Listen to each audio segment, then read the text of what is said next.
Welcome to Vanguard, where humans aren't the underdogs. We're the endgame. Enjoy the journey. The landing ramp of the interstellar cruiser hissed open with a burst of compressed air. Bright alien light flooded into the docking bay, forcing Elias Thunderborn to squint as he adjusted the worn leather jacket over his travel-wrinkled shirt. In his hands, he clutched a neatly wrapped gift box with shimmering holographic paper, topped with an old-fashioned paper tag in delicate handwriting. To my favorite grandson, waiting for you on Earth with pie and love. Grandma. He smiled at the thought. Warm blackberry pie, earthy coffee, and his grandmother's predictable scolding about his scruffy appearance. After 6 months surveying the outer rim as a junior tech specialist, Elias was more than ready for a vacation, but the smile froze on his lips. Beyond the dispersing mist of the docking fog, there was no Earth, no blue sky, no familiar tarmac bustling with board customs officers and interstellar taxi drones. Instead, a surreal alien landscape sprawled out in all directions, rippling pink mountains that shimmered like glass fluorescent skies, alive with undulating green auroras, and a strange scent in the air, sharp and sweet, like overripe citrus and ozone. And at the base of the ramp stood creatures. Six-legged armored things with glistening chitin, twitching antennae, and wide black compound eyes. They chittered in a chorus, pointing clawed digits at him, clearly waiting. Elias blinked. What the hell? He took a cautious step back toward the ramp. This wasn't Earth. This wasn't even close to Earth. The air tasted weird, the gravity was slightly too light, and most importantly, there were zero signs of his grandmother or any other humans. One of the bug creatures scuttled forward, its antennae flicking. Welcome to Aurexia 5, it buzzed in perfect trade tongue, the universal language used across most of the galactic network. Most exclusive destination in the quadrant. Elias felt the color drain from his face. Aurexia, what? No, this can't be right. He patted his jacket frantically, searching his pockets. I was on Base 17, earthbound. The bug thing cocked its head. This is Base 71. No, wait, shit! Elias yanked out his digital boarding pass and stared in horror. Somehow in transit, the one in Base 17 had glitched into a 7. He had boarded the wrong exit. I need to get back on that cruiser, he said sharply.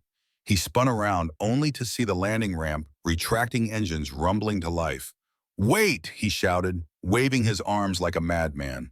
Wrong planet. This is a mistake. The ship ignored him, vanishing into the sky with a pulse of blue flame. Elias stood on the edge of an alien world, holding a pie box and a one-way ticket to interstellar absurdity. His communicator buzzed. A message popped up in sterile text. Delivery fee confirmed. Enjoy your stay, exotic number 283. Exotic, Elias barked. I'm a person, not a Too late, locals were already gathering. From across the port plaza, tall, elegant figures with glowing violet skin and long, flowing garments stopped and stared. They weren't like the insectoid dock workers. These were humanoid, regal, refined. One of them, a young woman with silver tattoos and hair like liquid starlight, clapped her four-fingered hands in delight. It blinks, she exclaimed. It blinks independently. And look how it emotes, said another. So expressive. Is it real? Elias took a step back, his grip tightening on the pie box. Okay, everyone calm down. I am a human male from Earth. My name is Elias Thunderborn. I'm not part of a petting zoo. The crowd gasped. It knows its own name, someone whispered. Behind them, a sleek hovercraft arrived. An official-looking figure stepped out and approached, tall, robed in white, and holding a crystalline tablet. Entity Exotic 283, the figure intoned. Tracking beacon confirmed. Collection request initiated by Princess Celine Ashmore, House Royal.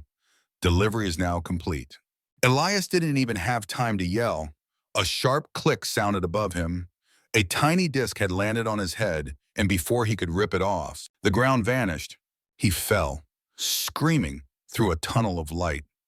He landed face first on something soft and warm and very pink. Groaning, Elias pushed himself up and wiped alien carpet fuzz off his face. The ground beneath him pulsed slightly like a living thing. The air was perfumed faintly floral.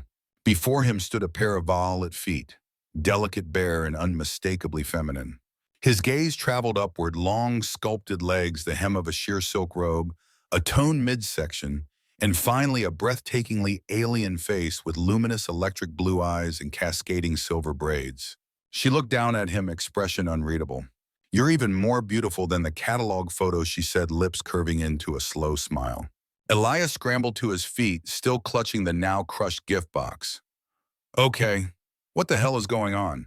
"I am Princess Celine," she said with languid elegance, stepping closer. "And you belong to me now." "No, nope, absolutely not. This is a galactic-level screw-up." He turned toward what looked like a doorway. "I'm leaving. Thank you for the hospitality, weird dream woman, but I'm not." The door slid open. Instead of an exit, it revealed an enormous bathing chamber lit with soft pink light, crystalline pools bubbling and floating orbs pulsing with heat. Celine followed behind him. "Where are you going, Pink?" "Stop calling me that. I think I'll call you Els for short. I think I'll call Earth's embassy and file a lawsuit." Celine laughed, a sound so rich and musical it made the hair on his neck rise. Elias stared at her. This wasn't just a wrong turn. It was the beginning of something very dangerous. He was alone, unregistered, and on a planet that saw humans as decorative oddities. And worst of all, part of him suspected the story was only getting started. In the grand sun-drenched chambers of the Imperial Palace of Erexia 5, Princess Celine Ashmore lounged like a goddess carved from starlight. Her violet skin shimmered under ambient crystal lighting, while strands of her silver-white braids spilled across plush cushions like rivers of moonlight. With a flick of her manicured fingers, she dismissed one projected image after another, each showing a different exotic companion, furred, feathered, scaled, all boring. "I've had a Marsan sand tiger, a tri-lobed whisper hound, even a pseudo-dog. They all drool or cling."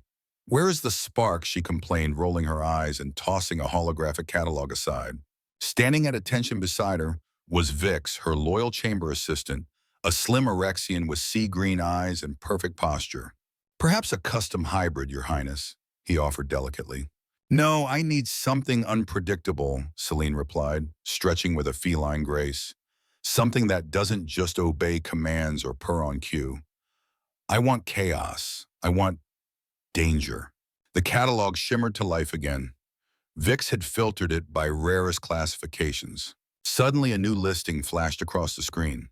Exotic 83 species, human. Homo sapiens origin. Earth-restricted behavior. Vocal, temperamental, emotionally reactive. Warning. Unpredictable, not fully trainable. May cause cognitive disruption. Status confirmed alive. En route. Celine froze. "Is that real?" she asked quietly. "It appears so," Vix said, tapping the image to enlarge it. The photo showed a slightly blurry human male, dark-haired, mid-20s, holding a box with a confused look on his face. Celine traced a finger over his projected face. "Look at those eyes. There's defiance there. Fire. Rebel eyes."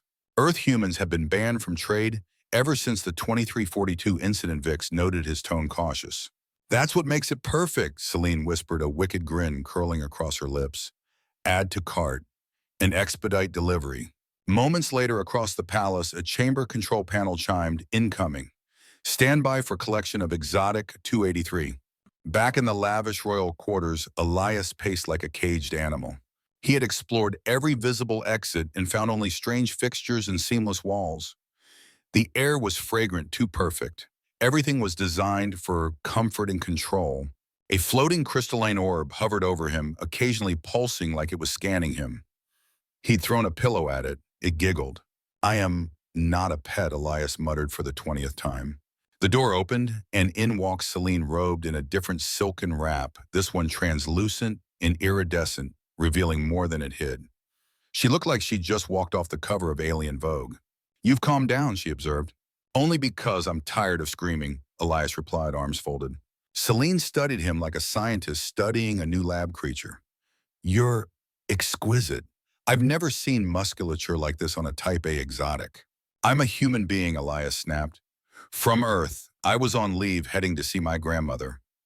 This, he pointed to the room to her, to everything is a galactic violation of sentient rights. "Earth has no diplomatic presence on Erexia 5, Celine said breezily. "No embassies, no treaties. And according to our catalog system, you're a registered exotic with no declared sentient classification. That makes you mine. Elias let out a low, frustrated groan. That's not how this works. That's not how any of this works. Celine walked around him in slow, teasing circles. You speak well. Most exotics can't form full sentences, let alone yell at royalty. Because I'm not an exotic, I have a birth certificate. I paid taxes. I wrote a thesis on asteroid terraforming. Celine arched a perfectly sculpted brow. You're passionate. I like that. She reached out to touch his jaw, and Elias flinched. Her eyes lit up with excitement, proximity response, skin sensitivity. You are absolutely delicious. Lady, I swear, if you try to feed me dog treats or dress me in a collar, I will file a lawsuit so hard the stars will bleed. Celine laughed genuinely. The sound was musical, and despite himself, Elias felt his heartbeat stutter. I'm not going to dress you up, not yet, she said with a smirk, but I do need to test your emotional matrix. I am not a simulation. Celine stopped in front of him. Then let's prove it. She reached up and brushed a finger across his cheek. Sparks, literal bioelectric sparks jumped from her touch. Elias stumbled back, eyes wide. What the hell was that? Biosynchronization. Celine said a little breathless herself. Rare. Only happens with high compatibility. Elias backed toward what he hoped was a door. I'm leaving. That would trigger your retrieval beacon, and if you resist retrieval, you'll be terminated. Terminated, Elias repeated. You mean killed. We don't use such primitive terms. Elias sank into a velvet seat, head in his hands. I just wanted to eat pie with my grandma. Celine sat across from him, suddenly quiet. Perhaps you're more than exotic. Perhaps you're sentient. Elias looked up. You think? She smiled, but there was something softer behind it now. Tell me, Elias Thunderborn, what would you do if I let you go? He didn't answer at first. Then go home. See my grandmother. Tell her I love her. Then maybe come back here and put your government on trial. Celine's laughter was gentle this time. I think I'm going to enjoy owning you. Elias scowled. And I think this entire planet needs a serious talking to. Then stay, she said. Teach us. Teach me. He stared at her, uncertain. Somewhere deep in the violet glow of her eyes was a strange sincerity. On one condition, he said finally. She tilted her head. Name it. No collars, no belly rubs, and absolutely no who's a good boy. Celine's lips twitched. Deal. Elias awoke to the sound of alien bird song. If birds could be described as translucent, floating and capable of harmonic chords in 3 separate octaves. The soft ambient light filtered through crystal lattice panels that adjusted their hue based on some algorithm he didn't understand and frankly didn't care to. He sat up in the plush sleeping pod, suspiciously tailored to his human body type, and rubbed his eyes. For a brief moment, he hoped it had all been a dream. A bureaucratic nightmare cooked up by one too many synth coffee shots. But the silky sheets under his fingers, the smell of perfume-infused air, and the faint hum of a security drone hovering in the corner made it clear. Nope. Still on an alien planet, still someone's pet. Celine strolled into the chamber like she owned not just the room, but the air within it. She wore a new robe, this one pure white, trimmed in gold, semi-transparent, and clearly not designed for modesty. Behind her floated 2 hovering trays, one bearing a collection of Orexian breakfast foods, the other a crystalline tablet glowing with official documentation. Good morning, Els, she said with infuriating cheerfulness. Stop calling me that. She made a humming sound. Still adjusting to your environment, I see. Not to worry, I've calibrated your meal's sleeping cycle and emotional bandwidth readings to optimal compatibility. I'm not a system update, Elias snapped. I'm not a unit. I'm not a creature. I am not your pet. Celine set the tablet down. And yet legally, that's exactly what you are. You arrived on Orexia unregistered, were tagged by our system, and cataloged under Exotic Class 283. I arrived here by accident, he growled. Someone switched the damn gate number. I was headed for Earth. Earth, not purple sparkle bondage planet. Celine raised an elegant brow. If we were a bondage planet, trust me, you'd know. Elias flinched. That's not helping. Celine moved to sit beside him on the pod. Her tone softened. Do you know why humans became so rare, Elias? He turned his head sharply.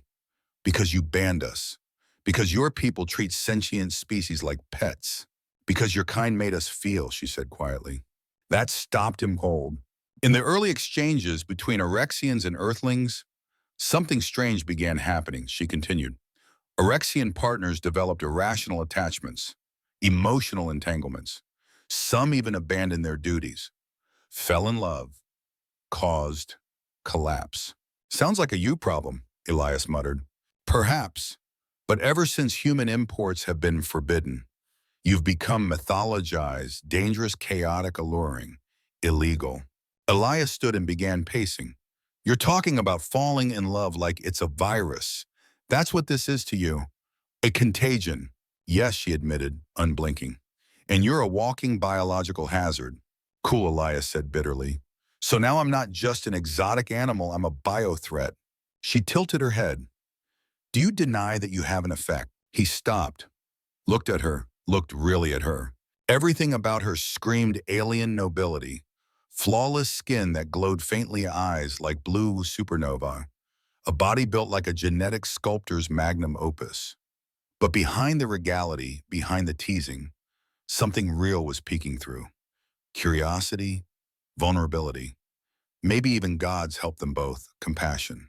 I don't care what effect I have, Elias said slowly. I didn't choose to be here.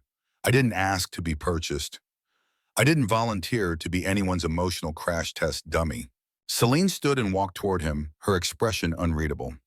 Then what do you choose? I choose to go home, he said without hesitation. Back to Earth. Back to my grandmother. Back to my species, where I'm not furniture. Celine stopped barely a foot from him. Then you'll be terminated. Elias narrowed his eyes. Is that a threat? It's a fact, she replied.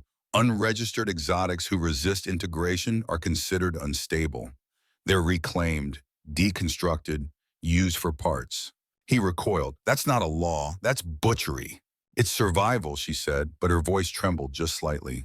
The silence between them stretched. Finally, Celine sighed and turned away. There may be another way. Elias crossed his arms. I'm listening. I can begin the process to have you reclassified, she said, as a sentient companion. Not property, not exotic. It will take weeks, maybe longer. And during that time, you'd need to stay here. Here in this oversized luxury prison, she glanced back at him, with me. He hesitated. What's the cabin? You'd need to cooperate. Eat, sleep, interact. Let the observers record your behavior. And you'd need to avoid triggering any more bio-events. Elias blinked. Bio-events. She walked toward the crystal wall and placed a hand against it. The kiss, the sparks, the synchronization that set off alarms. It was unprecedented. He scratched the back of his head.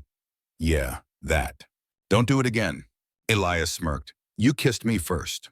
Her head snapped toward him. I scanned you. You kissed me. With tongue. He raised his hands defensively. Okay, truce. Celine exhaled slowly. Fine, truce. They stood there staring at each other across the room. Two beings from opposite ends of the galaxy. One royalty, one accident, trying to find a middle ground. Finally, Elias stepped forward. All right, princess. I'll play along. I'll eat your weird jelly cubes, sleep in your floating bed, and talk to your fancy furniture. But you listen to me, too. I'm listening. I'm not here to entertain you, he said. I'm here by mistake. And I will do whatever it takes to prove I'm not some sentient plush toy. Deal? Celine offered her hand, long fingers poised and regal. Deal. Elias took it, and again that slight jolt like static and adrenaline combined. They both pulled back too quickly. Neither said a word about it. The following days unfolded like a surreal fever dream for Elias Thunderborn. He woke up each morning at his shimmering, skies-ate meals he only half trusted and endured long conversations with curious alien technicians who prodded him with harmless scanners while scribbling notes about his vocal range, emotive muscle patterns, and defensive instincts. At least Celine kept her word. She didn't treat him like furniture anymore. No collars, no treats, no calling him a good boy, though she looked constantly tempted. And most important, she hadn't tried to touch him again. But that didn't mean things were normal. because the tension between them was anything but. The way her eyes lingered when he walked into the room, the way he caught himself watching the sway of her hips as she moved across the crystalline floor, the way neither of them could have a conversation without veering dangerously close to something intimate. He hated how easy it was to forget he was her property. Worse, he hated how a part of him didn't want to leave. Which is probably why everything went to hell the moment he let his guard down. It started innocently. They were sitting on Celine's private garden terrace in open space that overlooked Erexia's capital skyline. Twin moons glowed above, casting soft lavender shadows across the alien flora. Exotic blossoms shimmered with bioluminescence. Vines swayed in non-existent wind. Everything felt still. Celine passed him a bowl of imported earthberries. I had these shipped from one of the outer colonies. I was told they're strawberries. Elias raised a brow. Where did you get these? A black market wholesaler. Apparently, earthberries are in high demand with the Arcturian elite. Aphrodisiac rumors. He popped one into his mouth, chewed and shrugged. Tastes like home, mildly acidic, zero magical properties. Sorry. She smiled softly. Maybe it's not the fruit, but the person eating it. He stared at her. Do you ever stop flirting? She leaned back, reclining into the curved bench. Do you ever stop reacting? He tossed another berry into his mouth and leaned closer. If you wanted a reaction. Don't, she warned, but her voice lacked conviction. I mean, the last time we had one, your entire palace almost blew a fuse. I said don't. But Elias was tired of the dance. Tired of pretending. Tired of being studied, categorized, leashed emotionally, even when no collar hung from his neck. So he did it. He kissed her. Not as a test, not to trigger alarms, just because. Because in that moment, she wasn't a princess, and he wasn't a possession. She was a woman, and he was a man. And somewhere, somehow, against every law in her kingdom and every instinct in his chest, something between them had snapped into place. Her lips met his warm and electric. The kiss deepened instantly, as if they'd both been waiting for the dam to break. Her fingers tangled in his hair, and his hands found her waist, pulling her close. And that's when it happened. The ground trembled. The vines flared with sudden bioluminescent pulses, rapidly changing colors like warning beacons. The twin moons above turned blood red, an automatic planetary alert system activating. A loud klaxon blared across the palace grounds. Red glyphs hovered in the air, flashing across walls, glass, and open sky. Critical biosynchronization detected, containment protocol engaged. Elias broke away, breathless. What the hell? Celine stumbled back, touching her lips, dazed. I didn't authorize a sync. From overhead, a booming voice echoed. Level 4 exotic event in progress. Owner-pet bonding threshold surpassed. Status critical. Within seconds, royal guards stormed the terrace. 4 of them surrounded Elias, weapons, drawn long crystalline spears humming with pulsing light. Do not move, exotic, barked the lead guard, a hulking male with face tattoos and narrow, furious eyes. Elias raised his hand slowly. Look, I know how this looks. Silence, another snapped. Celine stepped forward, still visibly shaken. Stand down, he's under my protection. Your Highness, one of the guards said gravely, the containment codes have triggered. He must be restrained and taken to processing. Elias scoffed. What am I, a radioactive ghost? No, the lead guard growled. You're something far more dangerous. Suddenly, a harsh chime rang through the courtyard. A new figure appeared in a flickering projection on the air. Inspector Vorak of the Erexian Exotic Species Regulation Bureau. He had angular features, stern violet eyes, and a voice like cold steel. Princess Celine, you have violated containment protocols. Your exotic is now classified as unregistered sentient threat. Elias narrowed his eyes. Threat, I kissed someone. That's not bioterrorism. Vorak's eyes darted to the floating tablet in front of him. Exotic 283 displays, coherent speech, emotional range, and deliberate proximity override. These are hallmarks of full sentience. Such cases must be reported to the council and may require immediate termination. Termination, Elias shouted.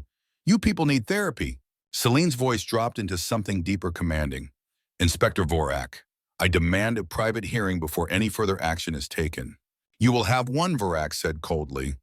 But first, the exotic must be placed in containment. If it escapes, the consequences will fall on you. Elias stepped forward. You keep talking about me like I'm not standing here. I have a name. Names are irrelevant under exotic registry. Celine stood in front of him, shielding him with her body. No, his name is Elias Thunderborn, and I don't care what your code says, he is not property. For a long, tense moment, no one spoke. The guards waited, weapons at the ready. The projection flickered and held. Finally, Vorik said, very well. Temporary deferment granted. But know this, princess, if he proves uncontrollable, you will answer for the breach. The projection vanished. The guards lowered their weapons slightly. Celine turned to Elias, her face pale. You really know how to cause chaos. Elias exhaled slowly. You said you wanted something unpredictable. Her gaze softened. I didn't know how right I was. They stood together in the ruined serenity of her once tranquil garden. Alien alarms still echoing in the distance, guards retreating, flowers still glowing like tiny stars around them. And though neither of them said it aloud, they both knew there was no going back now.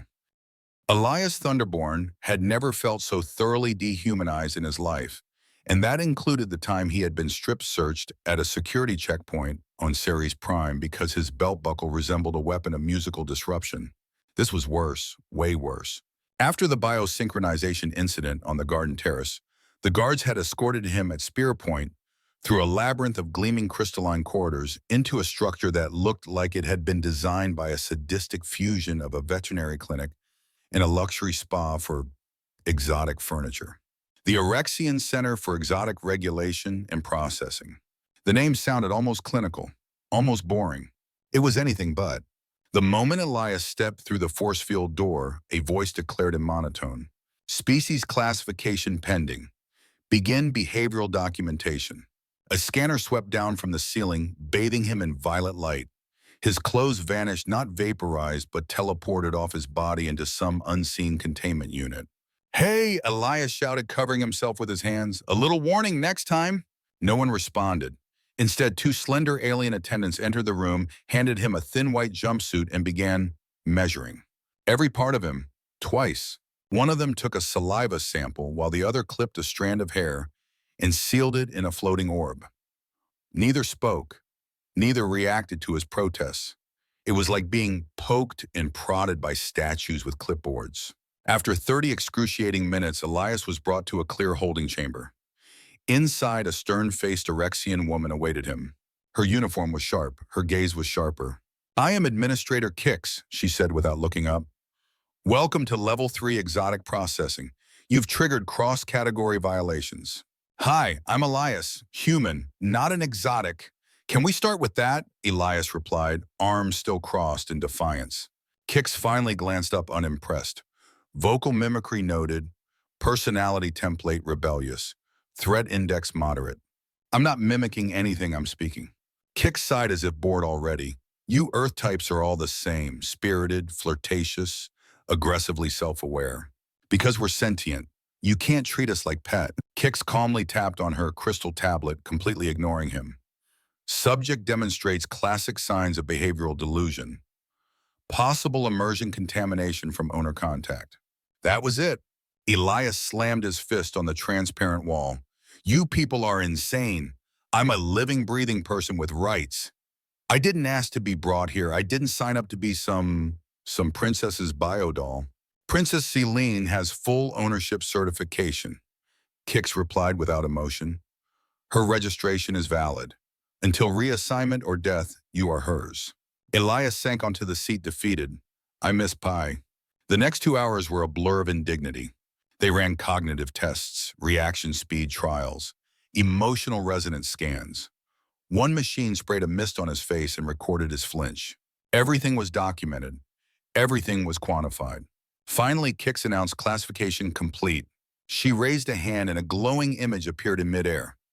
It was a profile display, Elias's but with chilling summaries. Species human Earth status. Exotic sex. Male sentience level. Unverified behavioral traits. Argumentative, non-compliant, emotionally volatile. Threat level. Moderate assigned an owner. Princess Celine Ashmore Registry, voted X283AX5. I am not an exotic, Elias said softly. I'm a man. I'm Elias Thunderborn. Kix didn't blink. You are what the law says you are. At that moment, the doors opened and Celine entered. She looked furious. Her royal gown had been swapped for a sleek diplomatic wrap, and her braids were pulled back into a tight knot. Her electric blue eyes scanned the room like twin storm clouds. What the void is this? She demanded. He's been in here for hours, unfed, unclothed, unprotected. Kix inclined her head. Per Section 47.2 of the Exotic Code, all newly acquired subjects must undergo full evaluation before privileges are granted. He is not a subject. He is a sentient being. Kix barely reacted. Princess, I suggest caution. Biosynchronization often clouds judgment. Owners become emotionally attached. It's a well-documented phenomenon. You think I'm compromised, Celine snapped. You kissed your exotic in public, Kix replied. That's a level 4 violation. Elias muttered under his breath, level 4 my ass. Celine turned to Elias, her expression softening. I'm going to fix this. Elias looked at her exhausted. You keep saying that, but I'm still stuck in this glass box with a barcode on my neck. Kix made a note. Subject demonstrates sarcasm, highly developed. Celine turned to Kix. Release him to me, now. Only with full biomonitoring bracelet attached and warning protocols engaged. Reluctantly, Celine nodded. Fine. Kix stepped forward and clipped a thin, glowing band around Elias's wrist. It immediately hummed and synced with his vital signs. Subject tracking active. Owner protocol in effect. Range 500 meters. Congratulations, Elias said dryly. I'm officially someone's damn Tamagotchi. As they walked out of the processing center, Celine silent beside him. Elias couldn't help but whisper. I've been poked, prodded, scanned, tagged, and entered into a government database as a semi-dangerous plush toy. I'm traumatized. Celine turned visibly tense. I had no idea it would be this degrading. I told you, Elias muttered. We don't do cages on Earth. We do courts. She stopped. Then help me change it. He stared at her. What? Celine looked directly into his eyes. Help me change how Orexia sees your kind. Help me prove you're more than some exotic creature. That you're you. Elias blinked. And for the first time since he'd landed on this glittering nightmare planet, he saw something not cold or amused in her eyes, but real. Human even. He nodded. Fine, but next time they ask me to take off my clothes for a response test, you can explain it. The next morning, Elias was awakened by a polite ding from the wristband now permanently affixed to his arm. Subject heart rate elevated. Please maintain emotional neutrality. He flipped the band off with a grumble and sat up. Celine's chambers had changed. The opulence remained, but subtle reinforcements had been added: biometric locks, surveillance orbs, and proximity sensors that pinged softly whenever Elias moved too close to an exit. In other words, a luxury prison. Celine entered a moment later, hair braided into a crown, looking every inch the royal figure. But there was fatigue in her posture, tension behind her eyes. Inspector Vorak will arrive within the hour, she said, voice clipped. He's bringing a council official. They want to determine if you qualify for reclassification as a sentient entity. Elias rubbed his face. Great. More alien politicians playing with my humanity like a puzzle box. Celine stepped closer. Elias, this is your chance. Say the right things. Don't provoke them. Don't joke. Don't be myself. She hesitated. Just survive. He stared at her. Are you scared? Yes, she admitted. The moment hung in silence. Then the chamber door slid open. In marched Inspector Vorak, stiff as ever, accompanied by a new figure, tall, thin, cloaked in silver robes with a face painted in official council markings. The room dropped 10 degrees in temperature. Proceed, the counselor said. Vorak gestured. Subject X-283 stepped forward. Elias did. State your designation. My name, Elias said slowly, is Elias Thunderborn. Human, earthborn, and definitely not a damn pet. The silence that followed was explosive. Celine winced. Vorak's antennae twitched violently. The counselor raised an eyebrow. The exotic addresses us without permission. Elias took a breath. Because I'm not an exotic, I'm a sentient being. You just refuse to admit it because it's inconvenient for your paperwork. Vorak growled. That tone is unacceptable. No, Elias said louder now, stepping forward. What's unacceptable is kidnapping travelers and stuffing them into a system that treats intelligence like a party trick. The counselor turned to Celine. He is spirited, emotional, prone to dramatics. Celine tried to defend him. He has logic, nuance, empathy. The counselor raised a hand. Emotion does not equal sentience. Elias felt something in him snap. He stepped directly in front of them and said calmly but deliberately, "Then let me prove it to you in your own language." He pulled a small metallic object from beneath his sleeve, a hidden universal translator chip, salvaged from the containment center, and held it to his throat. The next words he spoke were in pure Erexian, their diplomatic dialect, flawless, syntax, perfect cadence. "You say I am not sentient because I don't meet your criteria, but maybe your criteria are broken.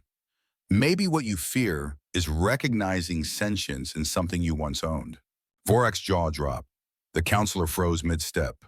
Elias continued, "I've read your ancient laws. I know your species once believed stars were gods. That bonding through biosynchronization was a sacred right, not a crime. But now you call it contamination." Celine covered her mouth. "If I'm truly just a mimic, then explain this. Why am I making you uncomfortable? Why does truth sting if I'm just an animal with a voice box?" The counselor's voice was thin. "This level of fluency, this is impossible." Elias smirked. "Impossible's kind of our brand on Earth." For a long beat, no one spoke. Then Inspector Vorak, clearly rattled, reached for the device on his belt. "I will detain this subject for advanced containment. This goes beyond classification." Elias saw the scanner rise toward him and made a snap decision. He turned to Celine, grabbed her shoulders, and pulled her into a kiss. The second their lips touched, the palace systems exploded into alarm. Biosynchronization intensity spike detected. Owner-pet barrier violated. Initiating code red containment. Red lights flashed. The guards burst in. The floor trembled beneath their feet. Celine gasped as she pulled back. "What the hell was that?" Elias grinned. "A statement."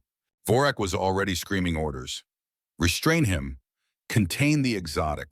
Celine stepped in front of Elias again. "You lay a single finger on him and I'll make this system burn." The guards hesitated. "I am the registered royal owner," she declared, her voice rising with righteous fury. "And I invoke Clause 17B of the Companion. Treaty-bonded exotics may not be detained without evidence of harm or instability." Vorak choked. "That clause was retired centuries ago." "It was never repealed," she snapped. "And you know it." More alarms sounded. More officials poured in, but none of them approached. Elias straightened his shoulders. "You wanted proof of sentience. Here's a new one, the ability to weaponize your own damn system against you." The counselor's eyes glowed faintly. "We will need time to review this." Celine stepped beside Elias. "Take all the time you want. He's not leaving my side."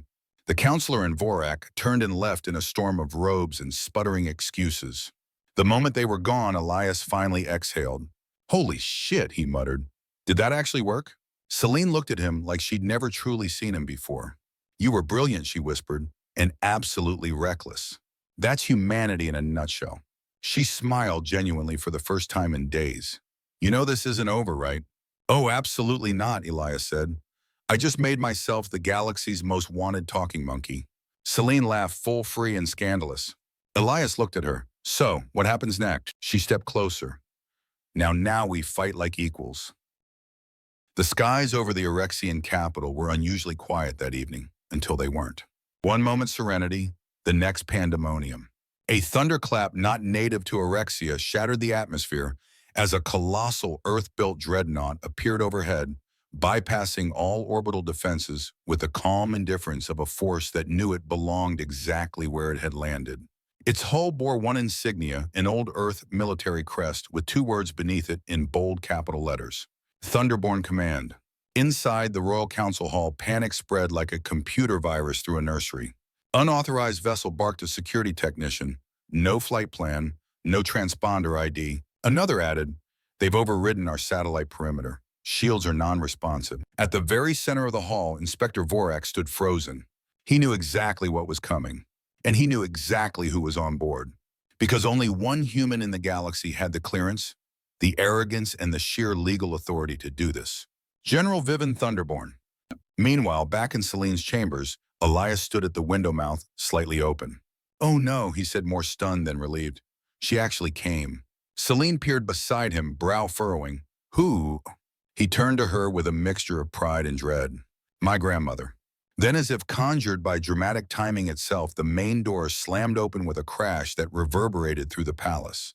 In walked General Thunderborn, a compact, silver-haired war matriarch with more medals on her jacket than some nations had stars. Her eyes were sharp, her expression unreadable, and her stride said one thing clearly. I'm in charge. Sit down, shut up, or get vaporized. Behind her, a full squad of armored operatives fanned out like trained predators. Their weapons gleamed with plasma charge. Their armor bore Earth's seal. Elias blinked. Hey, Grandma. She strode straight up to him, yanked him by the collar, and pulled him into a bone-cracking hug. For heaven's sake, Elias, I send you to deliver a gift, and you start an interstellar incident. Technically, I just kissed someone, he said sheepishly. She released him and turned to Celine, inspecting her from boots to braid. You must be the young woman who purchased my grandson. Celine, to her credit, didn't flinch. She straightened chin high. Yes, and I stand by my actions. General Thunderborn's expression didn't soften, but it didn't harden either. Good. She turned, addressing everyone in the room with the ease of a seasoned conqueror. I am General Vevin Thunderborn, commander of the Central Bureau for Sentient Species Enforcement. This planet is now under Bureau oversight pending investigation. Inspector Vorak's image appeared in a projection. This is a breach of Erexian sovereignty, he barked. You have no jurisdiction here. The general raised one graying brow. According to Intergalactic Accord 74B, Section 12, I have exactly that jurisdiction in cases of systemic violations of sentient rights. Your planet has trafficked in illegal human specimens. You're lucky we haven't brought warships. Vorak faltered. These are isolated cases. 17,843 violations in the past standard year alone. She cut him off. We've been counting. Elias turned to Celine. See, she always does her homework. Celine gave a faint smirk. I can tell. General Thunderborn advanced until her face filled the entire holofeed. I suggest you prepare your council for a full audit, effective immediately. Vorak vanished without another word. She turned back to Elias. Now, about you. About me, he said nervously. You're classified as an exotic marked for termination, biologically bonded to an alien princess and trending across half the galaxy. I didn't mean to go viral. She gave him a dry look. Thunderborns don't mean to cause chaos. We just do. Then turning back to Celine, she added, tell me why I shouldn't evacuate you along with him and press charges. Celine didn't blink. Because I protected him. I fought your own bureaucracy to keep him alive. And I'll testify to the flaws in our system. General Thunderborn stared at her for a long, heavy beat, then nodded once. That'll do. The next few days passed in a whirlwind of change. The Thunderborn Enforcement Division dismantled half the Erexian exotic trade in under a week. Breeding labs were shut down. Unregistered exotics were released. Earth humans thought lost were recovered, some confused, some angry, some tearful. The galaxy watched in awe as Erexia went from imperial elegance to bureaucratic implosion. And at the center of the firestorm were two people, a human who was never meant to arrive, and a princess who was never meant to care. 3 weeks later, Elias sat in Celine's newly humble palace chambers, now shared by both of them, not as owner and pet, but as something else. She wore a sleek jumpsuit that fused Earth style with Erexian tailoring. He sat beside her in Regulation Ambassador Black, now officially declassified and registered as a sentient being. So Elias said, sipping alien tea, we good. Celine looked at him. We changed the planet. He smirked. We could probably change too. The chamber door opened and General Thunderborn stepped in. No fanfare, no guards, just presence. I hear you're attending the new Earth Erexia Council Summit, she said. Elias nodded. Officially, as an advisor. Unofficially, Celine added, he's my +1. The general gave a rare ghost of a smile. Try not to kiss anyone mid-diplomacy this time. No promises, Elias replied. Then she pulled something from her coat pocket, a battered old box, slightly singed but carefully preserved. Elias stared. My pie box, he whispered. You found it. I had it pulled from the original transport base, she said. Figured you'd want to complete your journey. Elias took it carefully. Thanks, Grandma. Then he looked at Celine. Want to try Earth's most illegal dessert? Celine leaned forward, her lips barely an inch from his. Only if I get to feed you the first bite. He grinned. Now that's illegal. And somewhere across the galaxy, social feeds exploded again as one headline flashed in every corner of the net. Exotic no more. Human declare princess too good to return. Intergalactic love rewrites law book. The Earth Erexian embassy stood like a symbol of defiance and hope, a hybrid of Erexia's crystalline beauty and Earth's pragmatic minimal elegance. Half the galaxy watched its grand opening live, while the other half was already making memes about the human who went from pet to prince. And standing on the embassy's grand marble steps were the two faces that had come to define the new age Elias Thunderborn and Princess Celine Ashmore. "Smile," Celine whispered from the corner of her mouth, her violet lips barely moving. "You're trending again." Elias gave the crowd a sideways grin. "I sneeze and the galactic feed adds a new hashtag." She glanced down at her crystal tablet. Human hold my hand has now evolved into hashtag Thunder Princess. Elias made a face. "That sounds like a children's toy line." "It is," Celine replied. "They already made a plush version of you. It giggles when squeezed." He sighed dramatically. "And here I thought I'd be remembered as a revolutionary." "You are," she said, nudging him gently. "You just happen to also be a plush icon." Behind them, the new embassy doors shimmered open, and a cheering wave of humans and Erexians spilled out, celebrating the first joint diplomatic summit in centuries. Reforms were underway. The exotic classification code had been suspended for full review. Sentient status appeals were exploding across hundreds of systems. General Thunderborn now hailed across alien forums as the Iron Grandma had taken personal command of a galaxy-wide initiative to locate and liberate other illegally classified Earthlings. And in the middle of all that, two people who had broken the system by accident. Later that evening, in the quiet of the embassy's floating garden, Elias sat on a bench beneath a tree with crystalline leaves that chimed softly in the breeze. The stars above glittered across an indigo sky, and the moons of Erexia glowed like watchful eyes. Celine arrived in silence, her bare feet padding softly across the pale marble path. Her outfit had changed, less princess, more partner. A mix of human denim and Erexian silk, her long braids woven with strands of silver light. "You always find the quietest places," she said, settling beside him. "Old habit," Elias replied. "Humans like to overthink when the stars are pretty." They sat in silence for a moment, shoulders touching. Then Elias reached into his coat pocket. "I have something for you," he said, pulling out a small box. Celine's eyes widened. "Is that human tradition?" he said, with a crooked grin. "No scanner, no genetics test, just meaning." He opened the box, revealing a simple yet striking ring, an Erexian crystal set into a forged earth metal band. A perfect fusion of two worlds. Celine was stunned. "You're proposing." "I'm offering," Elias said seriously. "The choice is yours. No binding contracts, no princess clauses, just me, just us." Her eyes shimmered brighter than the stars above. "Even after everything, the scanner tests, the collars, the forced baths."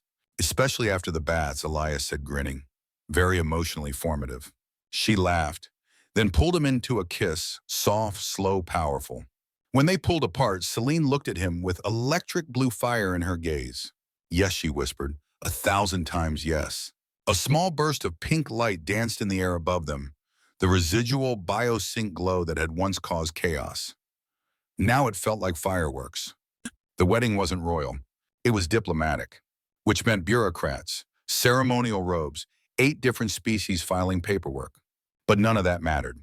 Because when Celine and Elias stood before the Galactic Sentient Council and declared not ownership, not possession, but partnership, the room didn't just clap. It roared. Young Erexians watched live and cried. Humans back on Earth toasted across time zones. Even the stoic Inspector Vorak was seen wiping a suspiciously moist eye. And the moment Celine took Elias's hand in public again, it didn't trigger alarms. It triggered applause. 3 months later, in a quiet corner of the Erexian capital, Elias stood with General Thunderborn beside a large screen displaying mission stats. "Another 70 Earth citizens identified," she said briskly, adjusting her gloves. "We've rerouted 2 cruisers to Sector Delta 9. You've turned into the galaxy's most terrifying grandma," Elias noted. She gave him a sideways glance. "Don't flatter me. You still owe me pie." "I brought pie. It's in the palace kitchen." "Good," she said, turning to leave. "Also get your wife to stop calling me mother-in-war." Elias chuckled. You're lucky she didn't mint it into a coin. Yet.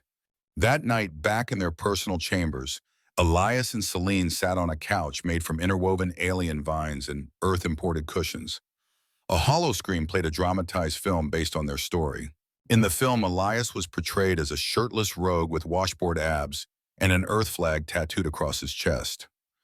Celine was a sword-wielding warrior princess who rode a plasma dragon. Did we do that? Celine asked, incredulous. Elias shook his head. No, but it's a very generous interpretation. The on-screen Elias punched a bureaucrat out a window. Celine leaned her head on his shoulder. I like our version better. He kissed her forehead. Me too. The final scene of the film showed a quote scrolling across the screen. From pet to partner.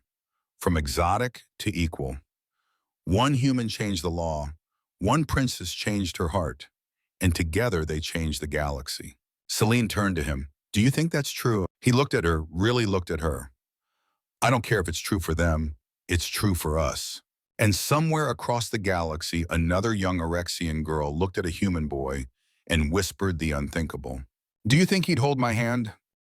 The Erexian night was silent. Twin moons hung low on the horizon, painting the crystal city in shades of pearl and violet. High above the embassy balcony, floating orbs drifted like lazy fireflies. A soft breeze stirred the vines, and somewhere in the distance, a chorus of bioluminescent flowers began their nightly hum. Elias Thunderborn stood alone, leaning against the railing. He held a piece of paper in his hand. Yes, paper. Real from Earth, imported at ridiculous cost, Celine had insisted. If you're going to write something this important, she'd said, do it the old way, the human way. And so he had. Now with Celine asleep inside, wrapped in sheets, in peace, she never used to know, he unfolded the letter and began to read aloud. To the princess who bought a pet and found a partner. I was supposed to land on Earth that day. I was supposed to eat blackberry pie with my grandmother nap on her couch and maybe fix her leaky solar roof. I wasn't supposed to be abducted, scanned, classified, and kissed in front of a planetary camera. I wasn't supposed to wake up in a golden palace, be fitted with a biometric bracelet, or be told I wasn't real enough to matter. But fate, bureaucracy, or divine cosmic trolling had other plans. Because instead of Earth, I got you. He smiled softly, the corner of the letter curling slightly in his fingers. You were arrogant, dangerous, mysterious. You called me Els like I was a pet project with legs. I hated you for it. Then I kissed you. And suddenly the galaxy went mad. Systems crashed. Guards stormed in. Classifications shattered. You looked at me not like an exotic, but like a possibility. He paused, the words catching just slightly in his throat. Then he pressed on. We didn't make sense. You were royalty. I was a shipping error. You had power. I had sarcasm and a pie box. But somehow through scanners and sirens in speeches, we found something worth saving. A moment, a kiss, a truth. You saved me from the system. And I saved you from never knowing what a human really is. Elias chuckled quietly to himself, voice low and full of warmth. I am not a pet. I am not a toy. I am not a plush with vocal mimicry and an ego problem. I am a man. I feel too much. I speak too fast. I resist everything that tries to label me. And I love you. He folded the letter closed, held it to his chest for a moment, and took a breath. Then he turned and walked back inside. Celine was sitting up, awake now, wrapped in a blanket and bathed in the soft lavender light of the room's ambient glow. You read it aloud again, didn't you? She asked softly. Elias smiled. You heard. I always hear you. He walked over, handed her the folded paper. I figured if I was going to summarize my cosmic identity crisis turned accidental marriage, I might as well go full human about it. She opened the letter, rereading the last lines, tracing the words with her fingers like they were sacred text. Her eyes misted slightly. You're such a dangerous creature, Elias Thunderborn, she whispered. He leaned down, kissed her forehead. So your system keeps telling me. Celine placed the letter on the nightstand next to the ambassador credentials and a plush replica of him that giggled when squeezed. You realize, she said, your little love letter is now circulating the Erexian cultural circuit. They're analyzing it in schools. Fantastic. I always wanted to be mandatory reading in alien high school. She laughed. Then sobering, she added, and you know what the elders call it now? He raised an eyebrow. The Declaration of Sentience. Elias blinked. then smiled. Good, he said. About time someone wrote one. The next morning, Celine and Elias stood side by side on the summit stage addressing thousands.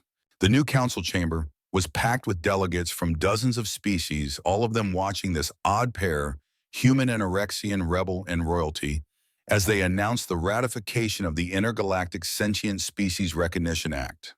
It was the law Elias had inspired. It was the law Celine had demanded. And it would change everything. The speech was short, deliberate. Elias ended it with one line: sentience is not what you're born into, it's what you fight for, and what you choose to protect. That night, the stars shined brighter. And beneath them, Celine and Elias danced barefoot in the floating garden, laughter echoing through the vines. No guards in sight, no council watching. Just them, two people who were never meant to meet. Two beings from opposite ends of everything. And yeah, here they were, changing not just their future, but everyone's.